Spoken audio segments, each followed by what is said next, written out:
नमस्कार साथियों, आप सभी का स्वागत है आपके अपने YouTube channel daily GK master 2.0 पर। साथियों, आज का टॉपिक है भारतीय संविधान के मौलिक अधिकार। और ये मौलिक अधिकार है, ये साथियों आपके आरआरबी एग्जामों के लिए इम्पोर्टेंट होंगे, यूपीएससी एग्जाम्स के लिए, ठीक है। एनडीए की एग्जाम लगती है और यूपी पीसीएस लगती है, आरपी पीसीएस एग्जाम लगती है, ठीक है। एसएससी के लिए भी काफ़ी इम्पोर्टेंट है। अगर आप लोग देखा जाए ना तो सभी कंपटीशन एग्जामों के लिए काफ़ी ज़्यादा हेल्पफुल होने वाली है आज की वीडियो। तो साथियों, आप लोग चैनल पर पहली बार आए हो तो चैनल को सब्सक्राइब कीजिए, बेल आइकन को ऑन कीजिए और वीडियो को लाइक शेयर जरूर कर देना। वीडियो को एंड तक बने रहना है और सभी क्वेश्चनों को हमारे साथ साथ कवर करना है। वीडियो को स्किप नहीं करनी है, वीडियो को पूरी देखनी है। मौलिक अधिकार है और इन अधिकारों को आज अपन देखने वाले हैं क्योंकि सारे काफ़ी इम्पोर्टेंट है और काफ़ी ट्रेंडिंग में भी चलते हैं ये एग्जामों में। तो आइए साथियों, बिना किसी देरी से शुरू करते हैं अपन भारतीय संविधान के मौलिक अधिकार। इसका परिचय है साथियों। भारतीय संविधान में मौलिक अधिकारों का एक समूह है जो व्यक्ति और समाज के विकास के लिए आवश्यक बुनियादी स्वतंत्रता और सुरक्षा की गारंटी देता है। अमेरिकी संविधान के अधिकार विधेयक से प्रेरित होकर ये अधिकार भारतीय संविधान के भाग 3 अनुच्छेद 12 से 35 में निहित है और ये सभी नागरिकों की गरिमा, स्वतंत्रता और समानता को बनाए रखने के लिए आवश्यक होते हैं। तो आप लोग इसको जरूर ध्यान में रखना, ठीक है। आइए बढ़ते हैं। पहला है समानता का अधिकार और ये समानता का अधिकार है, इसमें अनुच्छेद 1 से और 18 तक चलता है, ठीक है। तो अनुच्छेद 14 में है विधि के समक्ष समानता और विधियों का समापन संरक्षण करना। अनुच्छेद 14 में ये आता है, ठीक है। और अनुच्छेद 15 में आता है धर्म, मूल वंश, जाति, लिंग या जन्म स्थान के आधार पर भेदभाव प्रतिषेध है। तो ये अनुच्छेद 15 में आता है। आप लोग इसको ध्यान में रखते चलिएगा, सारे के सारे इम्पोर्टेंट हैं। अनुच्छेद 16 में आता है सार्वजनिक रोजगार में अवसर की समानता।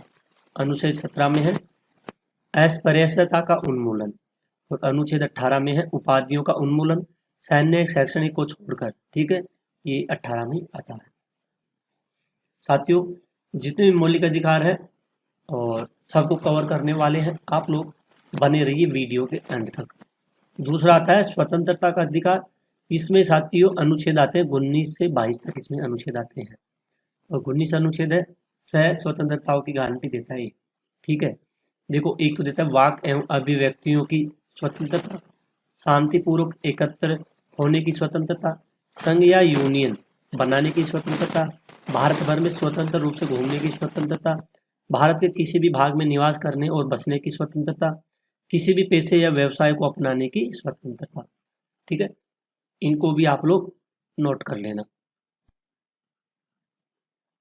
आगे बढ़ते हैं। अनुच्छेद 20 में आता है मनमाने दंड से संरक्षण करना, ठीक है। आगे बढ़ते हैं। अनुच्छेद 21 में आता है साथियों जीवन और व्यक्तिगत स्वतंत्रता का अधिकार। इसमें गोपनीयता, शिक्षा, स्वास्थ्य का अधिकार शामिल है। अनुच्छेद 21A में आता है 6 से 14 वर्ष की आयु के बच्चों के लिए निःशुल्क और अनिवार्य शिक्षा का अधिकार होता है। अनुच्छेद 22 में आता है साथियों गिरफ्तारी और नजरबंदी से संरक्षण। ये अनुच्छेद 22 में आता है, इसको आप लोग ध्यान में रखना। तीसरे नंबर पर आता है साथियों शोषण के विरुद्ध अधिकार, अनुच्छेद 23 से 24, ठीक है। अनुच्छेद 23 में आता है साथियों मानव तस्करी, जबरन श्रम और भिक्षावृत्ति पर प्रतिबंध लगाता है। ये कौन सा अनुच्छेद है? 23वां अनुच्छेद। अनुच्छेद 24 में आता है 14 वर्ष से कम आयु के बाल श्रम पर प्रतिबंध लगाना, ठीक है। जो बाल श्रम पर प्रतिबंध लगाता है 14 वर्ष से कम आयु पे, तो उस पर अनुच्छेद 24 काम करता है। आगे बढ़ते हैं। चौथे नंबर पर आता है धार्मिक स्वतंत्रता का अधिकार। अनुच्छेद 25 से 28 तक है। इसमें 25वां है अंतकरण की स्वतंत्रता और धर्म की अबाध रूप से मानने, आचरण करने और प्रचार करने की स्वतंत्रता होती है अनुच्छेद 25 में। 26 में होती है धार्मिक मामलों के प्रबंधन की स्वतंत्रता, ठीक है। आगे बढ़ते हैं। अनुच्छेद 27 किसी भी धर्म के प्रचार के लिए कराधान पर प्रतिषेध करता है, ठीक है। और अनुच्छेद 28 में आता है राज्य द्वारा वित्त पोषित शैक्षणिक संस्थाओं में धार्मिक शिक्षा की स्वतंत्रता, ठीक है। आगे बढ़ते हैं 5वें नंबर पर सांस्कृतिक और शैक्षिक अधिकार। अनुच्छेद 29 से 30 तक आते हैं। अनुच्छेद 29 में आते हैं अल्पसंख्यकों को अपनी भाषा, लिपि और संस्कृति के संरक्षण की अनुमति देकर उनके हितों की रक्षा करता है। अनुच्छेद 30 में आता है अल्पसंख्यकों को शैक्षणिक संस्थाएं स्थापित करने और उनका प्रशासन करने का अधिकार भी देता है। ठीक है। छठे पर आता है संवैधानिक उपचारों का अधिकार। इसमें 32वां अनुच्छेद है। इसमें आता है भारतीय संविधान के अनुच्छेद 32 को संवैधानिक उपचारों का अधिकार कहा जाता है। डॉक्टर BR अम्बेडकर ने इसे अक्सर संविधान का हृदय और आत्मा भी कहा है। इसका एक सरल विवरण भी इस प्रकार है। तो आइए इसको देखते हैं। साथियों, मैं आपको फिर से बता देता हूँ, ये आपके सभी एग्जामों के लिए अधिकतर UPSC, RPSC, ठीक है, RR की एग्जामें लगती है, इनमें भी काफ़ी इम्पोर्टेंट होती है। ये SSC की एग्ज़ामों में भी ये काफ़ी महत्वपूर्ण होती है। ठीक है। और जो पुलिस की एग्ज़ाम लगती है अपने, इसमें भी काफ़ी बार क्वेश्चन पूछे जाते हैं इस टॉपिक से। ठीक है। आप CGL की एग्ज़ाम देख लो और 10+2 की देख लो, इन सभी में एक टॉपिक से रिलेटेड क्वेश्चन कई बार पूछे गए हैं और आगे भी पूछे जाने वाले हैं। तो साथियों, मैं आपको फिर से बोल रहा हूँ, वीडियो के एंड तक बने रहना है और वीडियो को आप लोगों को ज़्यादा से ज़्यादा शेयर करना है ताकि उन बच्चों तक ये वीडियो पहुंच सके जो घर बैठ के तैयारी करते हैं। ठीक है। अनुच्छेद 32 क्या है? यह नागरिकों को उनके मौलिक अधिकारों का उल्लंघन होने पर सीधे सर्वोच्च न्यायालय का दरवाजा खटखटाने का अधिकार देता है। 32वां अनुच्छेद। ठीक है। सर्वोच्च न्यायालय इन अधिकारों को लागू करने के लिए रिट आदेश जारी कर सकता है। ठीक है। अगर सर्वोच्च न्यायालय चाहे ना तो लागू करने के लिए रिट लगा करके इस आदेश को जारी कर सकता है। ठीक है। आगे बढ़ते हैं। रिट के प्रकार। रिट कौन से प्रकार की लगती है, इसको अपन देखते हैं आज।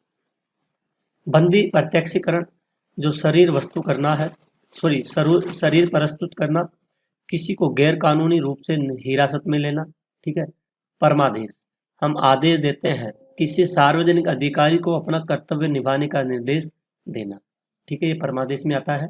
प्रतिषेध, निचली अदालत को अपने अधिकार क्षेत्र से बाहर जाने से रोकना। ठीक है। उत्प्रेषण पत्र है, किसी मामले को समीक्षा के लिए निचली अदालत से उच्च न्यायालय में स्थानांतरण करना होता है। क्वो वारंटो यानी किस अधिकार से किसी के सार्वजनिक पद धारण करने के अधिकार को ये चुनौती देता है, क्वो वारंटो। ठीक है, तो इसको भी नोट करना। इन सभी को आप लोग नोट कर लेना है, काफी इंपॉर्टेंट है। यह महत्वपूर्ण क्यों है, इसको भी देख लेते हैं। यह सुनिश्चित करता है कि मौलिक अधिकार केवल कागजों पर ही नहीं रहे बल्कि व्यवहार में भी लागू किए जा सकते हैं।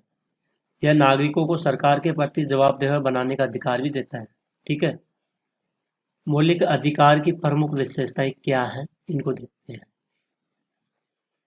न्याय संगतता, मौलिक अधिकार न्यायालयों द्वारा परिवर्तनीय है। उल्लंघन के लिए नागरिक सर्वोच्च न्यायालय अनुच्छेद 32 या उच्च न्यायालय अनुच्छेद 226 में जा सकते हैं। इसको ध्यान में रखना। आप लोग अनुच्छेद 32 में भी जा सकते हैं। ठीक है। और अनुच्छेद 226 में भी आप लोग जा सकते हैं। ये अधिकार भारत की सार्वजनिक व्यवस्था, नैतिकता, सुरक्षा और संप्रभुता के हित में उचित प्रतिबंधों के अधीन है। ठीक है। आपातकाल के दौरान निलंबन, अनुच्छेद 359 के तहत, किसके तहत बताया गया है?